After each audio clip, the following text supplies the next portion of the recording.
اور انہوں نے بڑی ڈیٹیل سے بڑی گفتگو کی، خصوصاً ڈاکٹر سعید احمد نے جس جزیات کو ہائی لائٹ کیا اور اس کی طرف فکری اور فنی اعتبار سے اس کا مطالعہ کیا، وہ قابل داد ہے۔ یہ ناول غالباً 2003-04 میں شروع ہوا۔ یہ وہ وقت ہے جب عاصم بٹ اسلام آباد میں موجود تھے اور ان کی شام کا رفیق میں آتا تھا، اور یہ جو اس میں کردار ہیں اس ناول کے، وہ کردار جو ہیں وہ ہمارے جانے پہچانے اور ساتھ کے کردار ہیں، جن کے تھوڑا بہت ناموں کی تبدیلیوں سے اس میں شامل کیا ہے۔ کچھ اس کی گائے گائے میں بات ہم کرتے رہتے ہیں، اب تو وہ بہت ہی اس معاملے میں کہ جب تک اس کی تخلیق مکمل نہ ہو اس پہ بات نہیں کرتے، لیکن یہ مسودے والی بات مجھے معلوم تھی کہ ایک مسودہ ملا اور یہاں سے انہوں نے بات شروع کی ہے۔ پھر کہانی در کہانی جو ہے یہ انہوں نے ایک مشورہ کیا کہ میں اس طرح کی تجربہ کرنا چاہ رہا ہوں، تو یہ بنیادی طور پر عاصم نے تجربہ کرنے کی کوشش کی، اور اپنی موجود حبیب چودھری ہے یہاں بیٹھے ہیں، جہانگیر عمران ہیں، یوسف حسین مخدوم، اور ہمارے بے شمار دوسرے دوست سعید احمد ان کا، انہی دوستوں کے کرداروں کو بھی انہوں نے یہاں ناول میں شامل کیا، اور اس کو جو ان کی کریکٹرسٹکس ہیں واقعی جو موجود ہے اس کے کہیں اپوزٹ لے گئے۔ ان کو ایسا کہیں نظر اسلام کی درویش، تو ان کو کہیں ایسا لگ رہا تھا جو ہماری بات ہوئی کہ انفیکٹ میں جب دیکھتا ہوں ایک کردار کو تو وہ مجھے کچھ اور لگتا ہے، وہ اپنے زندگی میں، اپنے فکر میں، اپنے موجود میں شاید وہ ہے جو سب کو نظر آ رہا ہے، مجھے وہ ویسا نظر نہیں آتا، تو میں اس کو ایسا دیکھنے کی کوشش کرتا ہوں کہ جیسے چاند والا واقعہ ہے، وہ ایک شخص جو ہے وہ چاند پہ پہنچنا چاہتا ہے اور وہ سیڑھی لگا کے اپنے پانی کے ٹینک پہ چڑھ جاتا ہے اور پھر وہاں سے کہتے ہیں میں چاند پہ پہنچ گیا۔ تو یہ اس طرح کی جو فینٹیسی ہے، یہ رومانسزم ہے ایک طرح کا، یہ عاصم کے نام موجود رہا۔ عاصم نے وہ تمام برہ پان والا ہے تو لکشمی چوک میں موجود ہے، جن کے ساتھ ان کا رول ہوتا ہے، اس کے کردار کوئی ایسا نہیں ہے جن کے ساتھ ان کا زندگی کا واسطہ نہ ہو، انہوں نے زندگی کے چلتے پھرتے کرداروں سے کام کیا، ایسا کوئی واقعہ نہیں ہے جن سے ان کی آگہی نہ ہو، جس کے لب نہ کیا ہو، تو یعنی یہ زندگی میں سے نکلی ہوئی ان کی ساری کہانی ہے، جن کو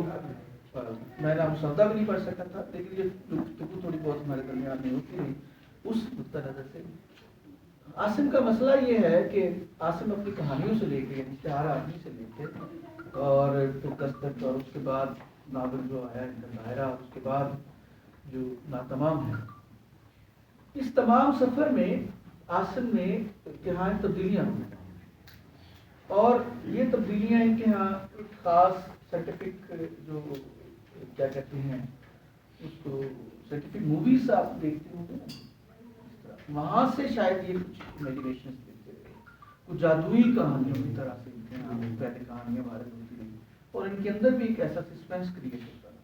وہ دھیرے دھیرے دھیرے وہ کہیں ڈلتا رہا، لیکن پھر ان کا جو لوکیل ہے وہ لاہور ہے، یہاں سے اسپیشلی لاہور کی محبت میں انہوں نے ٹرانسفر کروایا، لاہور سے ناول لکھنا ہے، لاہور کے ساتھ لکھ کر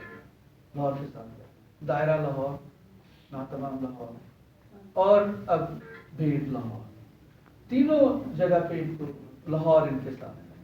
میں نے سوال کیا تھا، میں نے دیکھ رکھا کہ بس کہ آپ لاہور کو بس خیر بات کیا،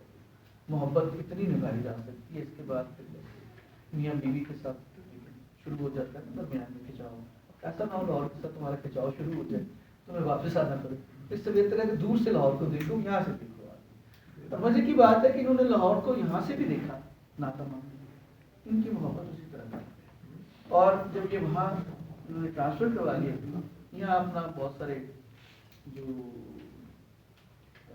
برات مل سکتی تھی وہ بھی تیار تھی، تو یہاں پہ پروموشن وغیرہ یہ جو ہمارے جیسے عام آدمی کا مسئلہ آتا ہے وہ بھی تیار تھی، صرف اس لیے کہ لکھنا چاہتا ہوں۔ ان کی لکھنے کی کمٹمنٹ میں ذاتی طور پر جانتا ہوں کہ کوئی ایسا دن نہیں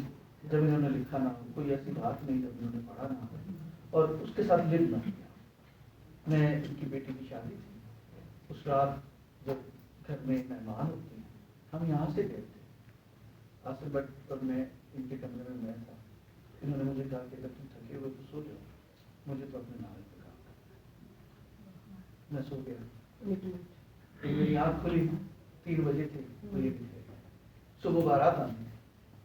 اب دیکھیے کہ ایک شخص کی اس سے زیادہ میں نے اپنے دوستوں میں کمٹمنٹ لی, تو یہ کمٹمنٹ کی اسکیل کو بہت ہی داد دینی چاہیے کہ اپنے لکھنے کے عمل کے ساتھ ان کو دنیا کا نہ کوئی رشتہ,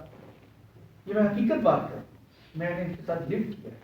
بہت زمانہ دیا, ایون نہ کوئی رشتہ نہ ناتا, کوئی کام کوئی کاج, کوئی بھی ان کے لیے امپورٹنٹ نہیں سوائے اس کے کہ ایون جاب بھی کام, جاب یہ کرتے ہیں اس لیے کہ, لیکن یہ لکھنے کے ساتھ اتنے کمیٹڈ ہیں, اس کے لیے بھی پڑھتے ہیں اور پڑھتے بھی صرف اس لیے ہیں کہ مجھے لکھنا ہے, اور اس کا جو ہے سبق ان کو ملتا ہے, وہ تحریریں ہم کرتے ہیں. انشاءاللہ مجھے جو امید ہے کہ جس طرح ناتمام کو ایک ایوارڈ ملا تھا, ایک چیز کی پذیرائی ہوئی تھی, بھید کو بھی ایسی پذیرائی ہوگی, پر